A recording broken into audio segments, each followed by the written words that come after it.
Welcome to A Celtic State of Mind. I'm Paul John Dykes, and for Tuesday's ACSOM Bulletin, I'm delighted to be joined by Natasha Meikle and Lawrence Connolly, where we'll be asking the big questions around Celtic Football Club. Who is the new Virgil van Dijk, and why has Eddie Howe not entered the building yet, or has he? That is a big question. We'll also be looking at other subjects such as Odsonne Edouard and where we're going to be next season with strikers. We'll look ahead to the Rangers game, and I'll be asking Lawrence all about the COVID-5 as well, and the lack of transparency and consistency in Scottish football. Welcome to the show. How are you doing? Good, thank you. Good to be here. It's always good on a Tuesday. Always good to catch up with Lawrence and Natasha. The first thing that you asked me there was who actually is Celtic's new Virgil van Dijk. It was an interesting conversation that John Hughes was having during the week there in the press. He's talking, he's waxing lyrical about Leo Hjeld. Now, I remember kind of earlier in the season, Colin Watt and I had quite a lengthy discussion around, looking ahead to next season, are there going to be any of these young guys that are in the fringes that might actually be the next Stephen Welsh, never mind the next Virgil van Dijk, insofar as they're going to be in and around the first team? Natasha, what's your view on Hjeld, first of all? Do you know much about him? I've heard good things. He's someone who's been on my radar for a little bit of time, and I know he's attracting quite a lot of interest from down south. I think he does have the potential to be the next Ajer. Similarly to Ajer, he's someone we've put out on loan for a bit of development. There's no saying that he can't now come back and have an impact in the first team. I think he needs more first team experience. Perhaps that means a second loan deal next season, but I think he's definitely one to watch. My concern is holding on to him. We've seen it far too often with some of these promising young players coming through the system, that they see a bit of interest if it's down south or Europe and they have their heads turned and they want to leave. Celtic need to create a very clear pathway for these guys to the first team, and they need to show them that staying at Celtic is going to be the best option for their career. So I hope we can do that with Hjeld, because I do see him being an Ajer type player. The comparisons with Welsh, I think, well, they're both very similar players in terms of, positionally, although I know Hjeld can play perhaps out to the left as well. I think they're going to fill two different roles here. I can see Welsh becoming the next player, maybe like a next Stephen McManus, that strong Scottish talent who isn't going to set the game alight. He's never going to be a world-class player, but he's going to be a solid centre-half who gives you, a 7.5, 8 out of 10 every single game. Hjeld, on the other hand, perhaps he is a new Virgil van Dijk, a new Ajer, who's going to come in and be great for us for a couple of seasons and then further his career in a bigger league elsewhere. So I think the two of them have potential in different ways, but they're both players that I'm excited about going forward. I just look at the situation that Celtic always seem to be in. Last week I'm reading about Josh Doig. He's at Hibs. There's a big question mark around the whole transfer market, that Celtic will be operating in next season. So we've started looking at some of the talent on your doorstep. You look at the success of Turnbull. You look at missing out on John McGinn. These are guys that were making their name in the Scottish leagues. And the same kind of names come up. And it's Josh Doig. It's players, sometimes Kevin Nisbet's getting a mention. It's Lewis Ferguson, Alan Campbell. And you look at someone like Doig, you think, well, he's at Hibs, he's 18, he's got a few games under his belt, to be fair, and he's really performed well. He's had a bit of interest from Leicester City, which was reported last week. But if Celtic were to go for a player like that, you're maybe talking £3 million minimum. Particularly if somebody like Leicester were to get involved. Yet we've got a young guy here who's getting brilliant experience at Ross County under the tutelage of John Hughes. I think he's played 9 or 10 games, first team games, and he's developing really, really well. So you think, well, even if Doig was to come in, I don't think he would be a first choice left back in any case. It would be interesting to hear your thoughts on who we're going to have next season from the current crop, because there was a discussion the other day where Laura reckons we should keep Laxalt, and Colin Watt vehemently disagreed with that because he feels that if we were to keep one loanee, it would be El Yunusi. So next season, as we currently stand, our left backs are going to be Greg Taylor, massive fan of Greg Taylor, Lawrence, and his kind of backup at the moment is Bolingoli, who I would expect to be on his way out. Although, stranger things have happened. If we were to strengthen that by bringing in Josh Doig and Leo Held is third choice and loaned out for another season, I just feel that sometimes the development needs to be that perhaps Held is the next in line. Perhaps he's the guy that needs to get some games. What's your thoughts on all of the above, Lawrence? I know that you've been banging a drum for Taylor all season. Yeah, I mean, Taylor Sword always tries. Perhaps a bit like Welsh, he's not going to be a world beater, but he's young, he's got time to develop, he's going to be long term, so that might be his backup or playing a number of games.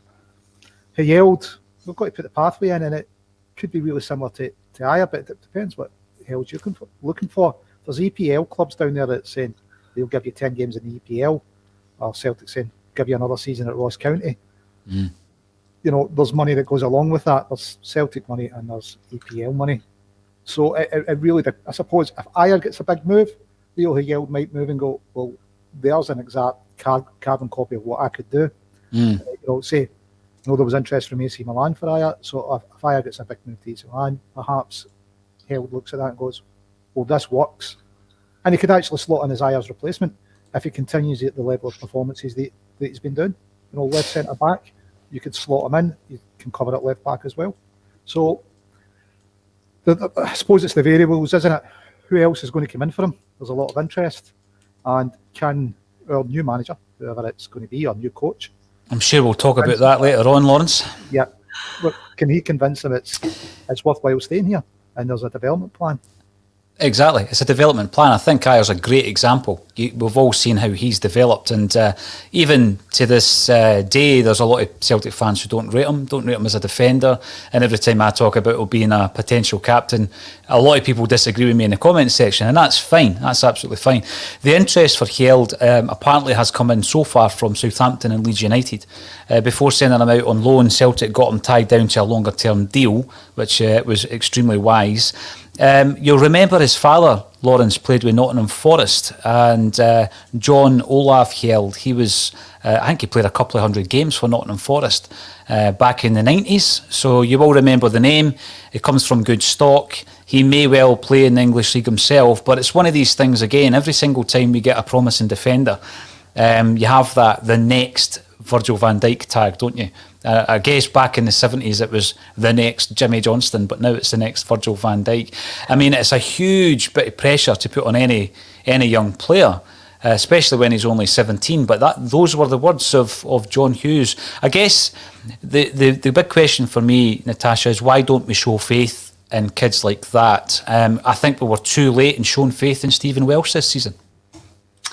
Yeah, I think so too. And it's something that we've touched on in this show before, especially once the league was out with our reach, why we persisted with playing with Duffy, essentially someone else's player, rather than developing our own and Stephen Welsh.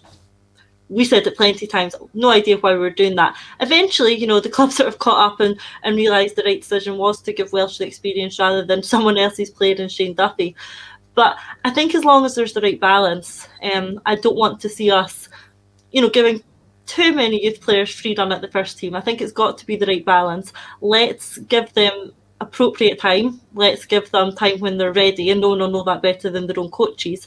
But let's do look for a pathway to bring them into the first team when it suits and complement a squad of able first team players with some youth development. And the club need to find a way of better blending that in. That could possibly lead to discussion about the Colt team. That's been on the back pages of some of the papers today about the possibility of a Celtic and Rangers Colt team going into League Two, I think is the proposal at the moment. And that's a whole other debate in itself. Again, one which could be great for youth development.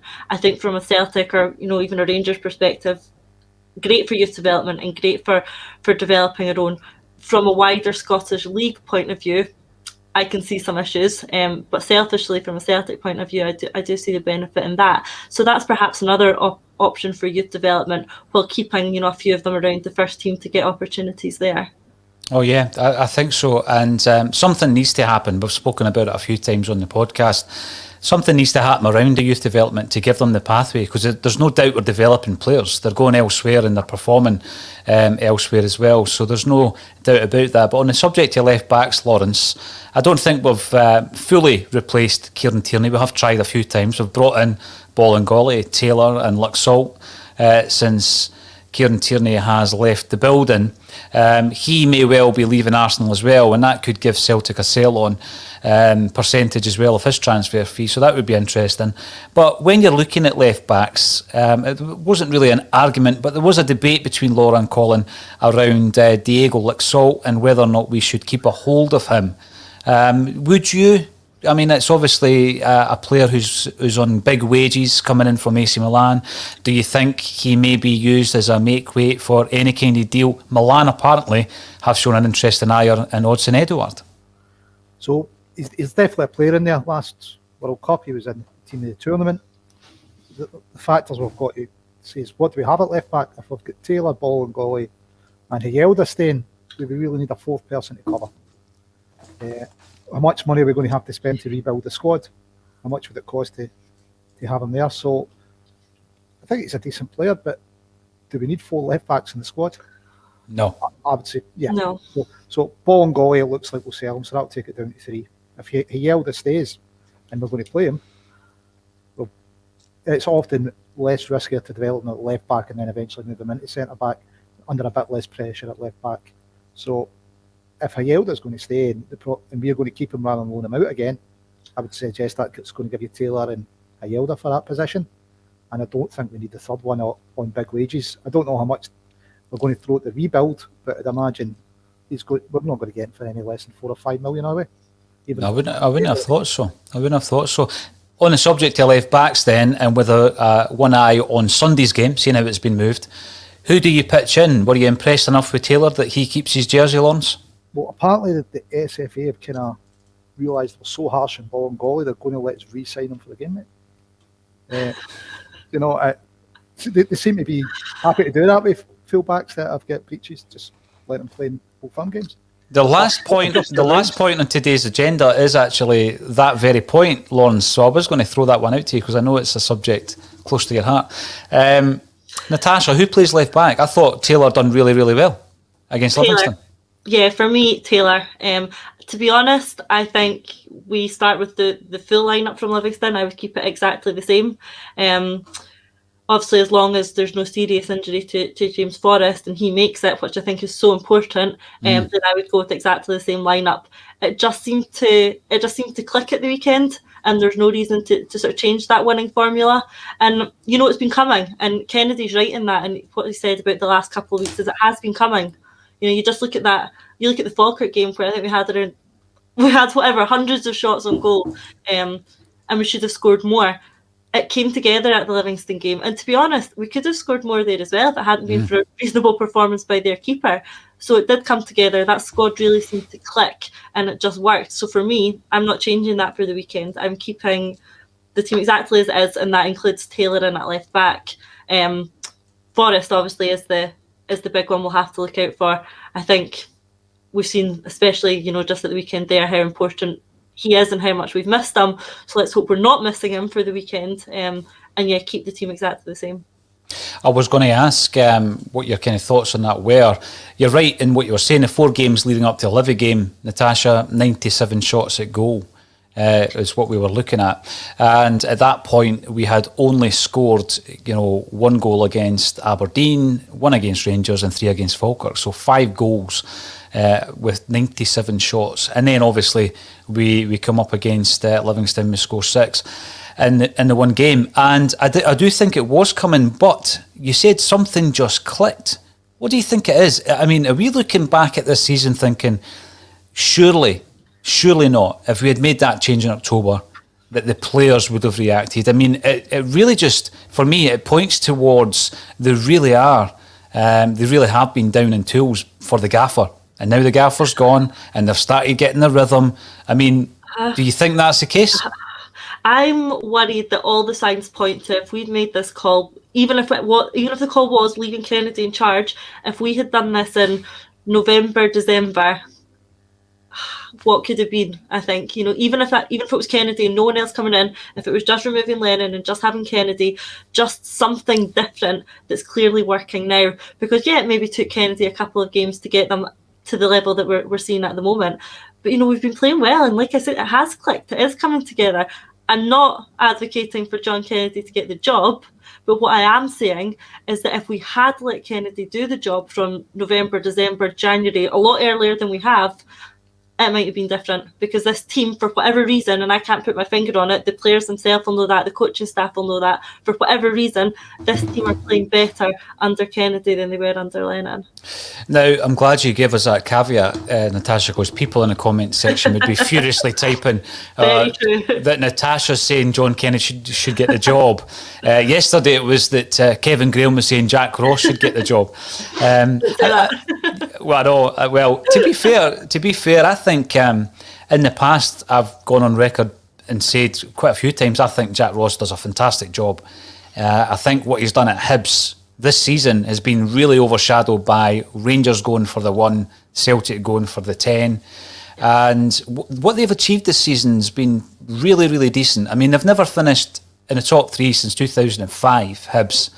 They're looking at qualification for Europe. They've kept a hold of their best players, but the chairman's admitted they might lose 1 or 2 of them. And I think their best players are probably Nisbet, Doig and maybe Porteous. So they're probably going to cash in on 1 or 2 of them due to the situation that we're in. But I still don't think that Jack Ross is Celtic management material. So although I do like him, and I think he does a really, really good job at Hibs, I hope nobody picks that up that I want him to be the gaffer at Celtic. I'm now at the stage, I've gone through all the different emotions through, getting Mark Hughes in, even in an interim basis at some point this season, to the end of the season, to looking at the Harkin and Maresca set-up. That was a downgrade on my very first punt, which was Martinez and Maloney. And we've gone down, we've spoken about Keane, I've never been on the Keane bus. But I've basically put all my eggs in the Eddie Howe basket now. That's where I am in relation to the managerial situation. Absolutely. And we will talk about it. But in terms of the Rangers game, it's interesting you wouldn't make any difference, any changes rather. I said after the game, Lawrence, that I don't think it was David Turnbull's best game, but he showed a bit of tenacity in that he never gave up. He was constantly showing for the ball. A lot of players hide if they're not playing so well. And then on comes Ryan Christie, and he had a bit of an impact. Do you think Kennedy might tinker in that kind of department? No, I think he'll leave it alone if he can. I mean, looking back to the last Rangers game, I thought Diego had a really decent game, but I wouldn't change it. I'd leave Taylor in. 2 points. Last game was really good. He's got a better assist record. I suppose thirdly, he's our player and he's probably the future. So we can't say, develop players when in all likelihood have kind of covered the left back and Dave was probably going back. So get Taylor in. The big worry is James Forrest, which is probably what's changed in recent games. It changes the dimensions of the park. You hear commentators, we didn't have any width in the team, so everything was going through the middle, which makes us predictable and easy to plays against. So Forrest gives us width. He also gives us pace. So sometimes it is just a ball over the top for him to run on it, but it changes things up for us. And I think that's probably the biggest change of the team. People are getting more space in the park because of Forrest, because he's stretching the park. They're not running into each other. With the 3 number 10s in the park, all trying to play in the same space, which has got to get frustrating at the least when they're trying to move into the same space or leave a gap free and somebody wanders into it. So I think our biggest change is James Forrest, and I think we've got to hope that he's fit to play. I think that's our biggest change. But I wouldn't change anything. I'd go with Natasha, and hopefully John Kennedy will as well if he's listening. Go with Natasha and stick with it. I'm sure he is listening. But the James Forrest point that you're making there's been so many occasions this season, Natasha, where you're just wanting the breakthrough. It never comes. But when it does, then the whole game plan for your opposition changes. And I think the last 2 games, we've seen that James Forrest was that difference. He was the game changer. My concern, I guess, obviously, as well as the injury that he may have picked up, thankfully he's got another 24 hours to recover from that now that the game's been moved to the Sunday. But I still think that what we need to do, there's so many areas to strengthen in the summer, but I think it's key that you do bring someone in who can lighten the load on James Forrest, because, you know, he's one of those players, a bit like Callum McGregor this season, that if he's fit, next season he'll play 50, 60 games. And at the age that he's at, and now that perhaps he's starting to pick up a few injuries, I think that it would be key to bring someone in. I mean, do we dip into the transfer market? Are there some loanees out there that we can bring back who might have a career? Is Sved one of those guys that could play back up to him? Well, we'd have to see. Yeah, we'd have to see. And, you know, we've not seen enough of Shred. Apparently he's doing reasonably well after a tricky start to his loan spell. We'd have to see more of him. For me, we got some good performances out of Forrest when he had Roberts there as well. You know, when there's two players that can play that position. Let's bring Paddy Roberts back, Natasha. I'm glad you brought him up. I think that one's probably been over and gone over again and again and again, and I am in no way trying to start another bring back Paddy Roberts movement. But a player like Paddy Roberts, let's say that, a player like Paddy Roberts can help someone like Forrest in that, you know, he can give her maybe the push he needs, he can play some of the games, take some of the load off Forrest. But I don't think we ever really replaced someone like Paddy when we let him go.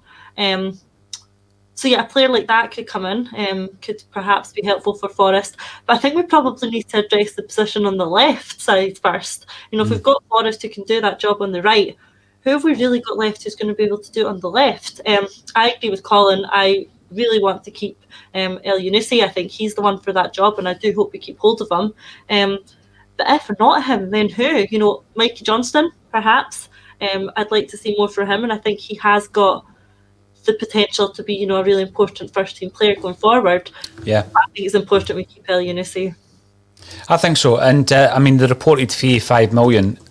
When you're looking at some of the players who could be surplus to requirements, people like Cham and even Rogic, and I know some disagree with me on the Rogic thing, but I think if you're looking at the transfer fees you can bring in for players like Cham and Rogic, you know, I'd much rather that kind of £5 million that you might get for a couple of players that are on the fringes would go to an El Younousi. Now, I know he's been inconsistent, but in an inconsistent season, he still managed to grab, 17 goals this season, second top goal scorer.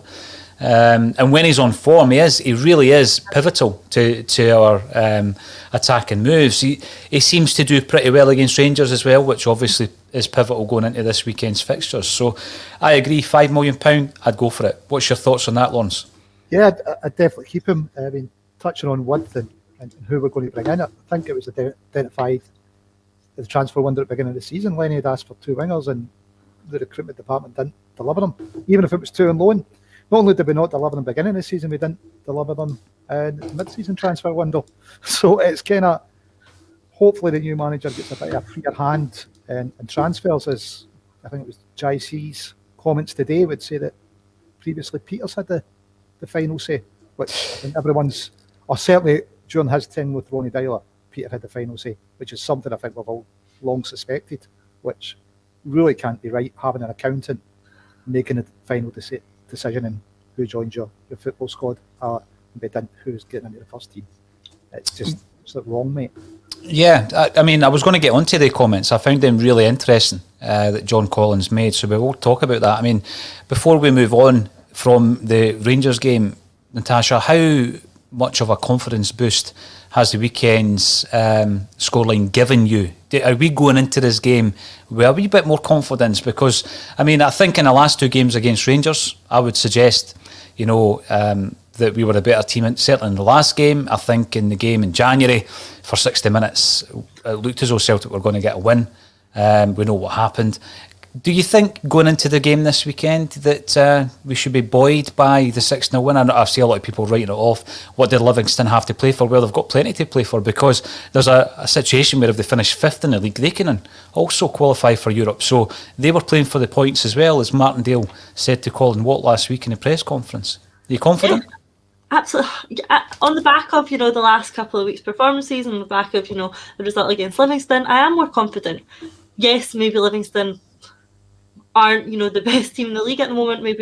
But they have caused us problems in the past, not just this season, but seasons before. They're, you know, a bit of a bogey team for us, and we struggle against them, and we absolutely blew them away at the weekend.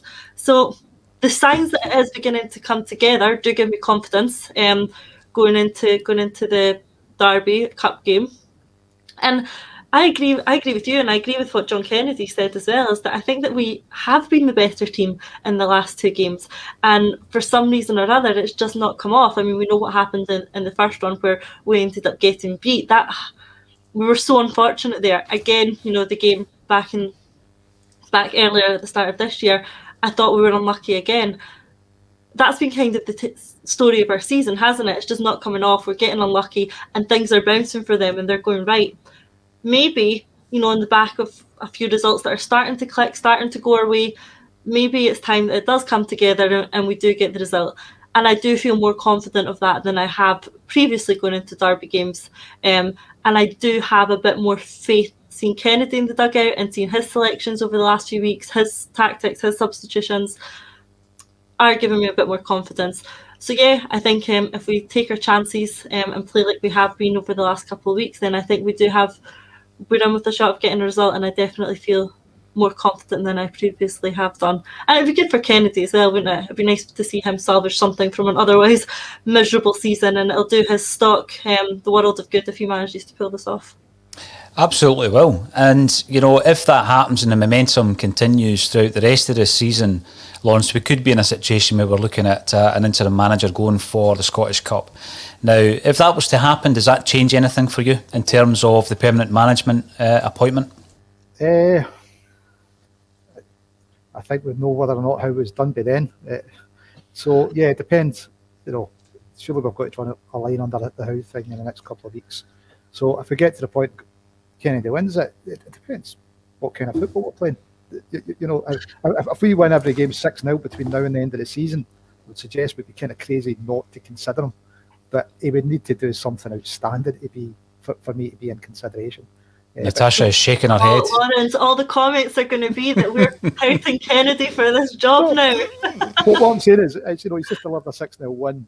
He's averaging 25 shots on goal a game. If this translates into 5-6-0 wins over the next 10 games, so if he puts 11 games in a row with at least 5-0 wins, I think you'd probably then have to consider him. But outside of something like that, probably not. I mean, yeah, for me. If he goes on and does that, if he goes on and plays amazing football for the next however many weeks, if he wins the cup, then I think he will put himself in good stead for a job, not the Celtic job, but another job.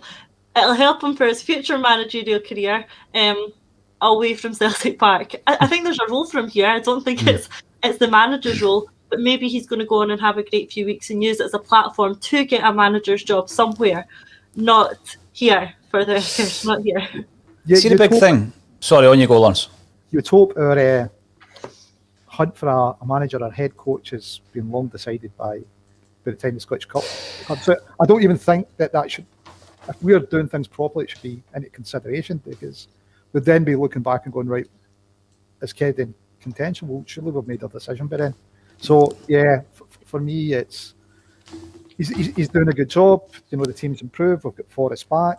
We scored 6 at the weekend. I think that would translate into 3 goals at Ibrox if you score 6. I don't know, I need to ask Jack Ross in that.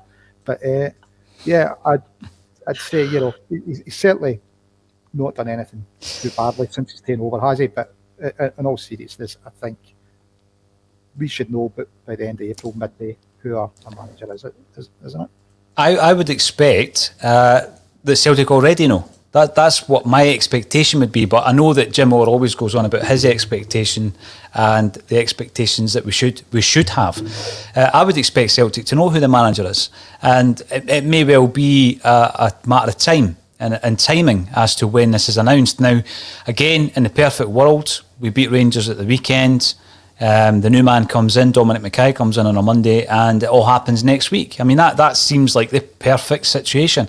Davy Provan, former Celtic winger, calls Eddie Howe overhyped. I don't think he is. I just think that, next week, Celtic can't fail if they were to appoint Eddie Howe next week, because it would be either the perfect pick-me-up or they would be surfing the crest of a wave if, we beat Rangers in the Cup. Do you still think that's a possibility, Natasha? I think so. I do. And I think you're right. Howe's the one that unites the fans.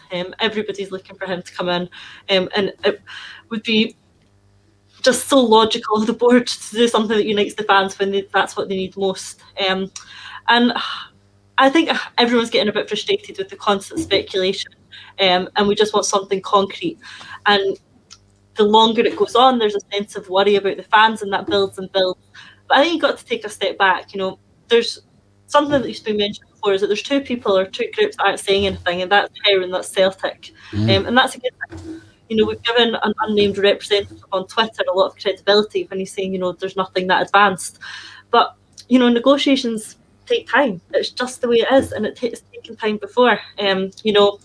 I'm a lawyer. I'm used to negotiations, and they can have hitches. They can be protracted. There's back and forward. Deals are on the table. They're off the table. And if I was Celtic, my negotiating position wouldn't be just to give the other side, give Howe whatever he wants, especially when he doesn't hold all the cards. But in this case, does Howe perhaps actually hold all the cards? He is the best candidate on the list. He's the one that unites the fans the most. So maybe in this case, Celtic do need to veer away from their usual negotiating position and just give him what he wants. So if that means telling Harkin that he doesn't fit along with Hughes, then maybe we need to, or we need to find a way that these two can work together.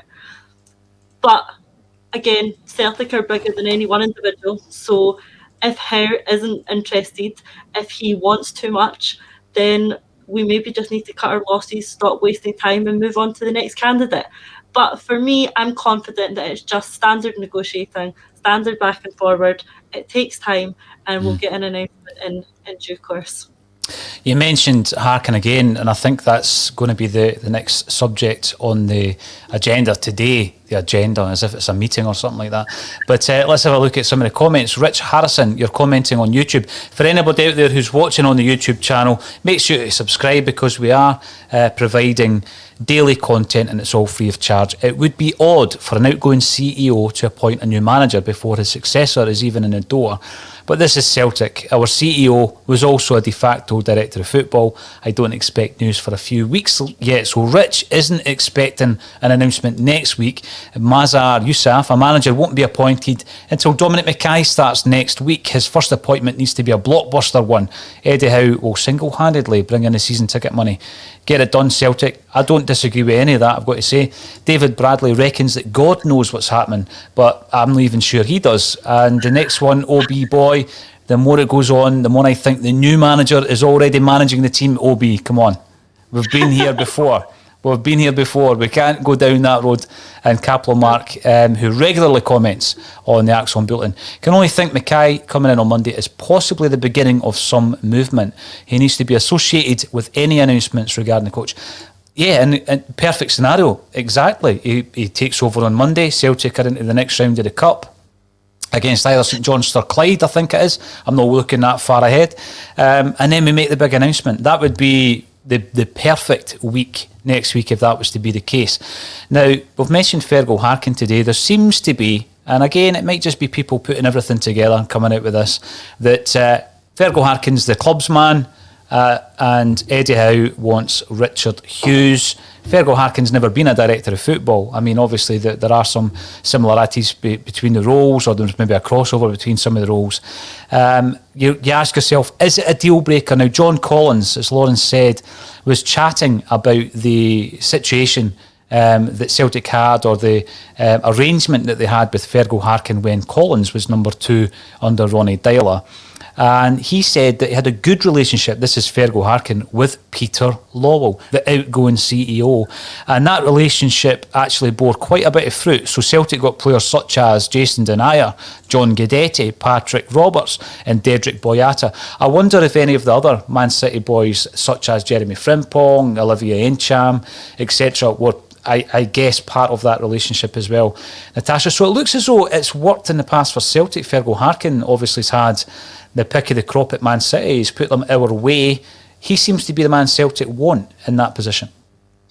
It's difficult because, like I said, in this negotiation, does Howe have all the cards? Do we just need to give him what we want just to get him in the door? Part of me, on one side, I'm thinking, yeah, if he doesn't want Harkin, fine, let him bring who he wants in. And then on the other hand, I'm thinking, well, why are we bowing down to every one of his demands? Do we need to take a step back and consider, is he worth it? is he worth, maybe not getting Harkonnen, who's who we want in place? So there needs to be a balance between doing what it takes to get Howe in the door and not just accepting everything he says that he wants. So we've got to strike the right balance. Is there a way, I don't know how the different roles will work, is there a way that we can have Harkin and Hughes and keep everyone happy? Maybe that's what we're working on at the moment. Maybe that's what's taking the time. But it's that the club needs to think strongly about who the most important person in the door is. Is it Harkin? Is he going to be the priority? Or is it Howe? And if it is Howe, does that mean we need to sacrifice Harkin?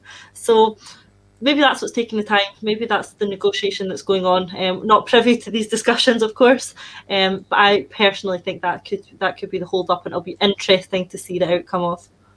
It will be. I mean, Lawrence, is there a scenario where we just keep dipping into Man City's under-23 squad for the players that Fergal Harkin can give us, and we let Eddie Howe come in with his own team? Listen, it could be, but it leaves Harkin a better position with Man City if he's been promised something up here in Man City and he's been close to being out the door. There's one thing that I suppose Massar and Capital Mark are right in that it would make more sense to announce it next week if it's done. If the recruitment process is running properly, we really want to know what the candidates' demands are before we go as far as making an offer saying you're the one. Because then that puts up, if we don't know the demands and say, look, we'd like you, that kind of puts the candidates in a stronger position. And I suppose Natasha's phrase is they hold all the cards then, because we've kind of said, it's you we want, we've chose you. Because that information, as tight as you hold it, it will seep out in football. And your second choice will be second choice, which is never a good place to start. The worrying thing about this is, if it hopefully is just for delaying the news until Mackay comes in, because time kills deals. And if we think back at two deals that struggled to go over the line because of what the players wanted, Skepovic, Ayeti, how would you judge those deals? There are no other deals that I can really think that have worked out where it's been dragged out like that because of negotiation in terms. Turnbull's dragged out, but that's really because of injury. We went back and bought him. I think at the time we offered Motherwell a deal where we would sign him, and pay for his rehabilitation, etc. It was kind of contingent on him recovering from injury. So, yeah, it's a worry if we've got to this stage not knowing exactly what Howe wants, and Howe's come back with something that's out with our gift to give him. If it's not just news management at this time, dragging out for so long, it doesn't look good. People are saying, is he trying to play Celtic off now? Let's just hope that Marzell's right and it's Dominic Mackay's first announcement who the new manager or head coach is going to be. It could be a completely different bulletin next Tuesday if all of these things line up the way we would hope that they are going to line up, Lawrence. Mark comes in. Welcome back to the show, Mark. Comes in with an interesting point about other Scottish football jobs. So the Dundee United job might be available at the end of the season. I mean, I think when you look at John Kennedy, he may well be proving himself, as you said, Natasha, to get a job elsewhere. I mean, you look at Jack Ross's performances, getting Hibs up to third place in the Scottish League. Yeah. The big question is, can they get any better than that? Well, probably not. Unless one of the Glasgow sides capitulates, you're probably not going to get any better than that. So he's taking them into Europe. He might win a national cup at some point. So Jack Ross might be someone that other clubs are looking at. He might go back down to England, and then a couple of managerial positions could be available. We've said it about Scott Brown in the past. You don't, learn on the job at Celtic. You should go away and prove yourself elsewhere and come back once you've proven yourself. And that could well be the route for John Kennedy to take. I mean, I've seen some of the comments coming through in relation to the fact that, you let Lenny down, when things weren't working for Neil Lennon, John Kennedy wasn't there, etc. And I mean, I've got to say, you could go through all the previous podcasts. I've said it myself quite a few times. Get Kennedy out in front of the press after the games, give him a hand. And, it's a difficult one because no one really knows what's going on behind the scenes. I mean, it looks from an observer's point of view to be a much happier camp. The players look happier, and there seems to be a bit of a relationship on the sidelines as well, Natasha. But it's unfair. It would be unfair for me to say, also that it was all down to one individual, and that one individual was Neil Lennon. There's certainly something changed since Lenny's left. Yeah, I mean, that's it. And I'll hold my hands up as well. I was critical of Kennedy when he was working under Lennon. I criticised his body language. I criticised his shrugs. I criticised the way he looked standing at the side of the park, the way he sat down. I thought he looked miserable. I blamed him for not taking some of the press conferences. Yeah, I gave him all that criticism as well. And, quite rightly, like some of the comments have said, and like I said as well, he was part of, that coaching setup. He was one who wasn't getting us to perform either. It wasn't Lennon on his own out there every day on the training ground. Kennedy was part of that. But then, you have to take a step back and look at it. Maybe Kennedy didn't have the autonomy, or he definitely wouldn't have had the autonomy that he has now under Lennon. I know, how long has Kennedy been around the coaching setup for? 5-6 years under some really great managers like Rodgers and achieving excellent results. And now he's, I don't want to say free of Lennon, but now that he's separated from Lennon and perhaps imposing some of his own ideologies and his own tactics, his own, sense of football philosophy, it's looking better again. So maybe some of my criticism and some of everyone's criticism of Kennedy during his time under Lennon is maybe a bit unfair.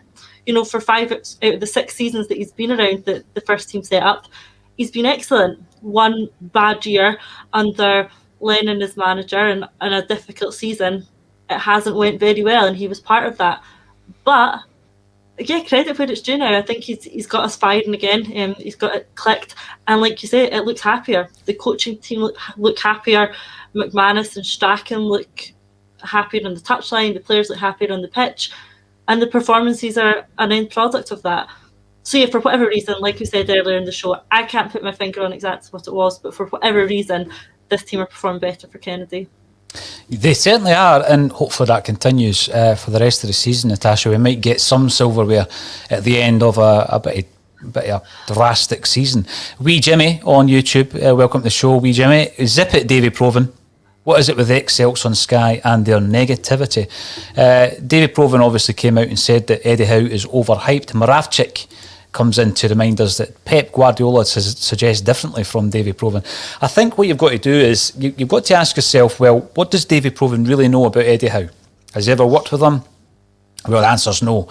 And last week we were looking at some very interesting comments by the likes of David James, who worked under Eddie Howe at Bournemouth, and he had a long and illustrious career playing for England and Liverpool and various other clubs.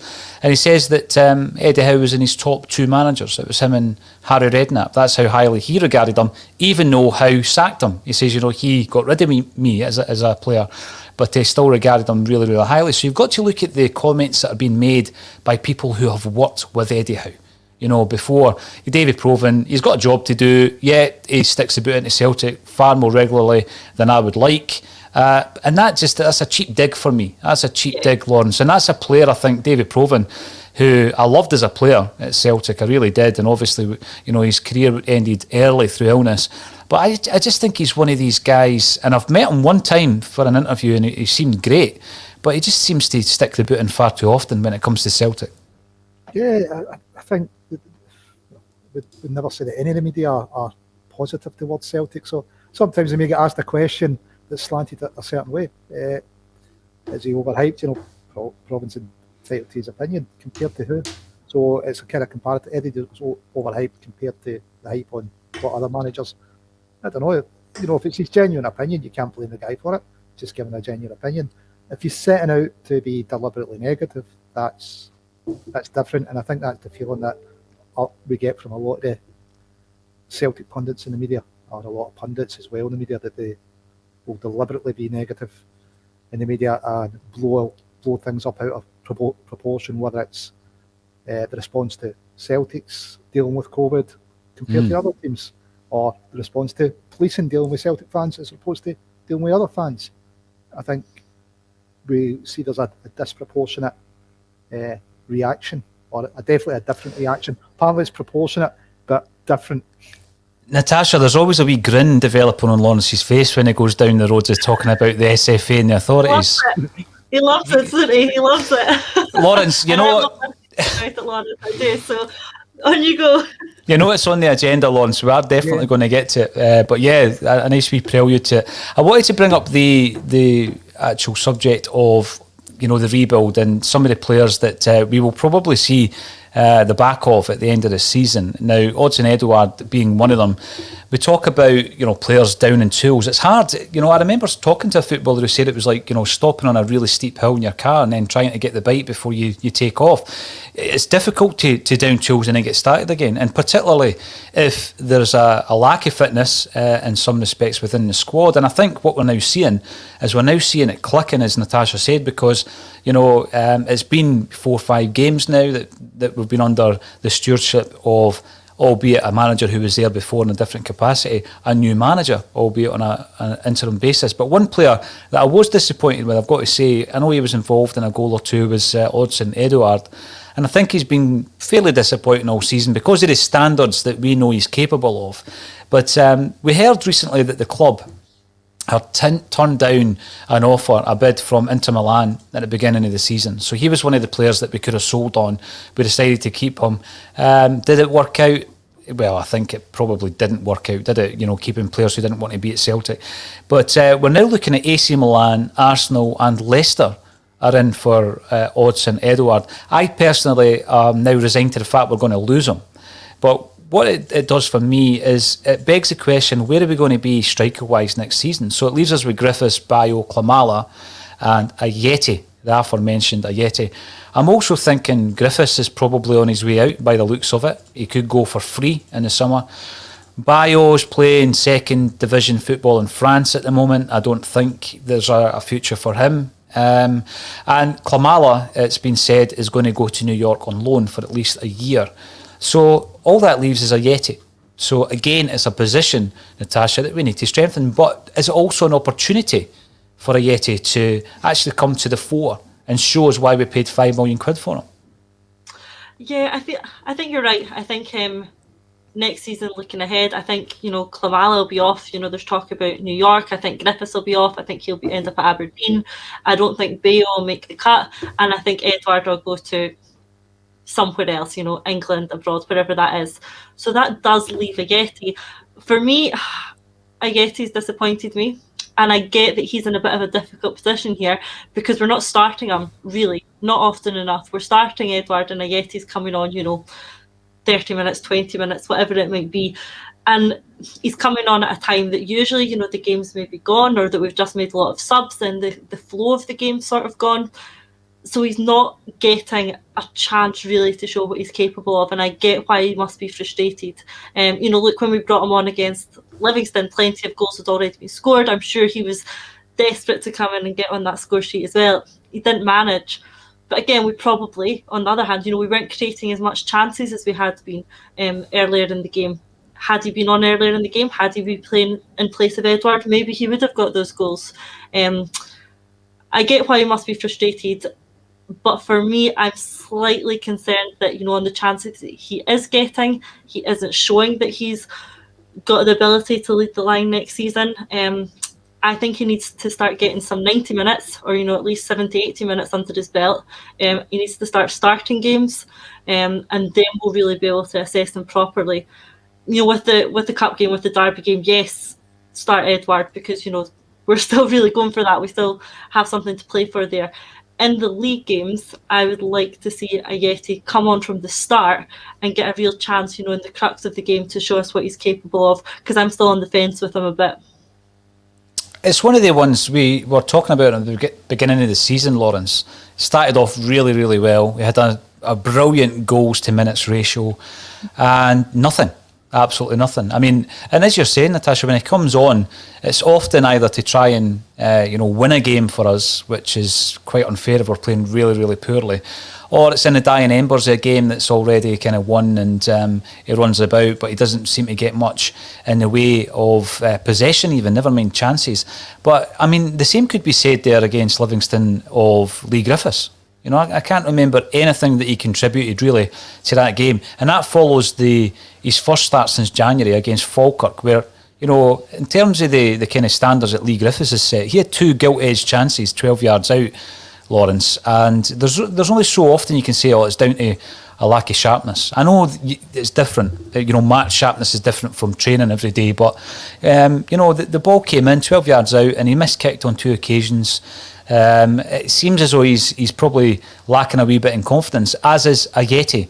Is it a proper clear out that we're requiring, or do we try and see what Ayeti... I mean, I'd be assessing him right now, but obviously Kennedy's side's playing so well, it's going to be hard to drop anybody to bring in Ayeti.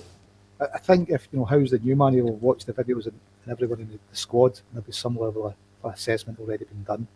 On Griff, I don't know where his head is. He finds out by the end of April if he's still at Celtic or he's elsewhere. So he's obviously got a bit on his mind. If he's elsewhere, he'll have a good idea of what Aberdeen want to offer him. Let's see, even if it's not official, we'll already have an idea. If it's for Celtic, he'll be thinking, I've got a year on decent money. Who knows after that? So he's got a bit in his mind, Griff. If you've touched, he's not been match fit all season. Is he the future? Probably not. Is he a backup? Possibly, because we're going to be short in the striking department. We really need to see what Ayeti's got. Would him and Moy be an option next season if we keep Moy? They played together well at Ball. Who knows? Ayeti had good, goals to minute ratio beginning of the season. He seems to be more of a penalty box striker. He'd be relying on chances coming from out wide. We've not really had any width all season, so maybe that's why he's suffered a bit. But yeah, he definitely needs to play. We can't truly judge him unless he's getting some competitive minutes and not 10 or 20 minutes at the end of a game. Starting and getting a full run out for 2 or 3 games running should get him up to speed, and we should then start to see what we've got. Yeah, I mean, looking at Lee Griffiths, the thing with him is I was reading somewhere that, his last year, which is an option for Celtic, Natasha, would cost us £1 million in wages. But when you're looking at that, you think, well, what could you get if you were to go out and buy a player for £1 million? You wouldn't get the goals that Griffiths would get you if he played, and that's the big caveat. That's the big issue. If he played, and he's not been playing for the last 3 seasons really, averaging 25 games a season for 3 years. Are we cutting our losses on Lee Griffiths? I am personally. I think it's time to let him go. He's had a lot of chances around here. It's not working out. There does have to be a time. You just have to call it and say, that's it. We can't keep, this wage on the wage book that could be going to someone else. There has to be a time you call it. For me, now is that time. And I do get that it's a very low transfer value to get in. If we do even get £1 million, if it's Aberdeen or Hibs, are they really in the market to spend £1 million on a player? It might not even be that. So we might not be making any money in at all. And then I see the other side of the argument. Well, it's worth £1 million for him not to go to Aberdeen and score against us. I get that point too. But for me, I think it's time for Griffiths to move on. I've seen no indication that we are going to start seeing the best out of him. So yeah, I cut my losses at this stage and allow him to move on elsewhere. And if that is another team in our league, fine. If he ends up coming back to bite us and scoring a goal against us that wins Aberdeen the points or whatever, then I hold my hands up and say, fair play to him. But I would be cutting my losses at this stage. Well, here's an interesting one from Dean Dawson. I think Celtic will be really active in the transfer market anyway, but you're looking at players like that and you think, well, you might be able to do a deal. There's really, really useful players in the Scottish leagues, and some of these teams would benefit from a player like Griffiths. Aberdeen, I think Hibs seemed like an even better fit for someone like Griffiths. Do we use it as a make-weight? Who knows? I said last week, I'm a big fan of Ferguson, and I think that he would be a good addition to our squad, particularly once Scott Brown's away. Could Aberdeen pay a transfer fee for Griffiths under normal circumstances? No. But if he's going there on free, they still need to come up with his wages. And that's a club that's already come out and said that they've been losing something like £1 million a month during the pandemic. So it may well be that, Celtic are going to lose Griffiths for nothing, but there are other players that we can use as make-weights for possibly bringing in some players from other Scottish clubs. Now, Lawrence has been waiting very patiently to speak about the COVID-5. Now, we don't go on about Rangers that often on this podcast unless we're talking about them as opposition, because it's a Celtic state of mind. However, the question on my lips, Lawrence, would be that Dominic Mackay's coming in on Monday. Should his priority be to finally challenge the SFA when it comes to consistency, when it comes to transparency. I mean, this is just one in a number of issues that Celtic have faced when it comes to such inconsistencies, whereby you allow a team, you allow one team to investigate a matter internally themselves, which takes 3 weeks, almost a month, whereas a player from another team, i.e. Bolingoli, gets hammered almost immediately. It puts us into a situation where those players are able to lodge an appeal, which isn't heard until 3 days after the big cup game. So John Kennedy quite rightly came out and spoke about the hypocrisy of the SFA. Is this a priority for Dominic Mackay, just to basically draw a line in the sand as soon as he comes into office? I don't think this is a Rangers question. I think it is an SFA question, and I think it's got to be, is there fairness? We already know there's a different set of rules codified with agreement. We already know Rangers have said to the SFA, you don't have the authority to decide on matters involving us, which, it's the only club. The SFA have decided that they don't have the authority. It needs to go to Switzerland. Maybe the SFA have realised how impartial they are when it comes to Rangers, and that's why they think they don't have the authority to deal with matters involving them. I don't know. But for us, surely the least we can expect is fairness. Now, whether that's Bolingoli or Larry taking a hand for having a pint with Duffy at the side of the pool, we see Steven Gerrard arriving with 3 or 4 people in a car, is breaching the same regulations. The day we lost the league, the Rangers eventually won that first title, the players are leaving 4 or 5 in a car, drinking in a car, again, and breach the regulations. The police were there, the SF's there, it's been on TV, the investigation's ongoing. Even if we want to touch on the racist abuse that Duffy received at New Year, walking into Ibrox, the police stood and witnessed. I believe the investigation started 2 days after they witnessed it, and it's still ongoing. As far as no one's been arrested. There seems to be that, whether it's the SFA or the police, they want to treat us differently. If you look at the way they treat the Green Brigade in Kettledham and George Square, it seems to be different. The Kettledham could be a proportionate response in having a free-for-all and walking a set of fans round about the city could be proportionate, but why do you choose to treat one in a friendly manner and you're aggressive to another? And I know that report has been marked as secret now, and we can't read it, but they've investigated themselves and just tell us it's proportionate. I don't think proportionate is what we're asking. We're saying, why is it different? Why are you treating us different? Is it because we're Celtic? Is that why you treat us differently? And I think McCann stamped down it when he first came in. John Reid then stamped out on it as well. And I think it's something that every fan shares a frustration that we seem to just sit back and take it. Lenny had to speak out about it early in the season. John Kennedy's had to speak out about it. There's a board.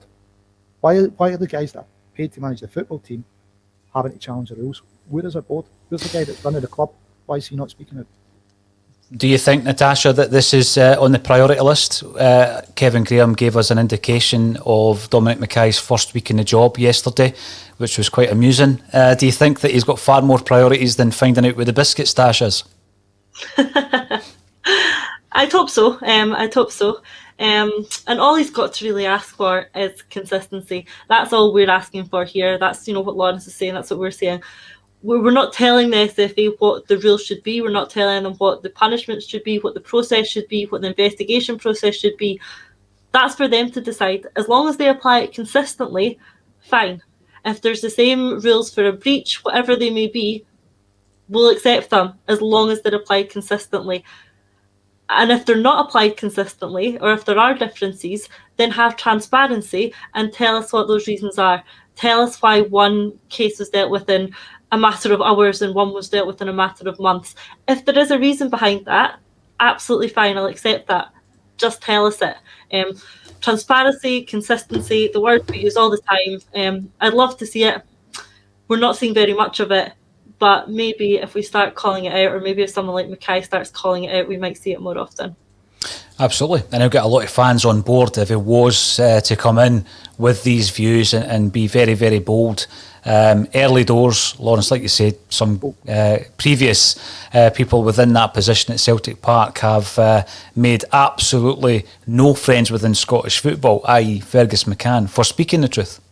Well, Natasha used the phrase "call it out," and that's part of the phrase that we use against anti-Irish racism in Scotland. Call it out. So is it that they're institutionally racist against the Irish diaspora in Scotland? And is it because they see Celtic as the biggest symbol of that?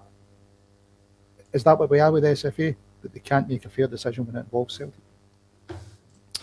Well, let's see if it is a priority for Dominic Mackay next week. Just a few points before we go this afternoon. Facebook user, apologies, I'm not sure who made the point.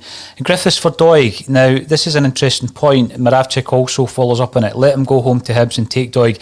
My question would be, where do we stand on that when it comes to his contract? Because we actually have an option. It's like the Jozo Simunovic deal, isn't it? Where we have an option of an extra year. So he's out of contract in June.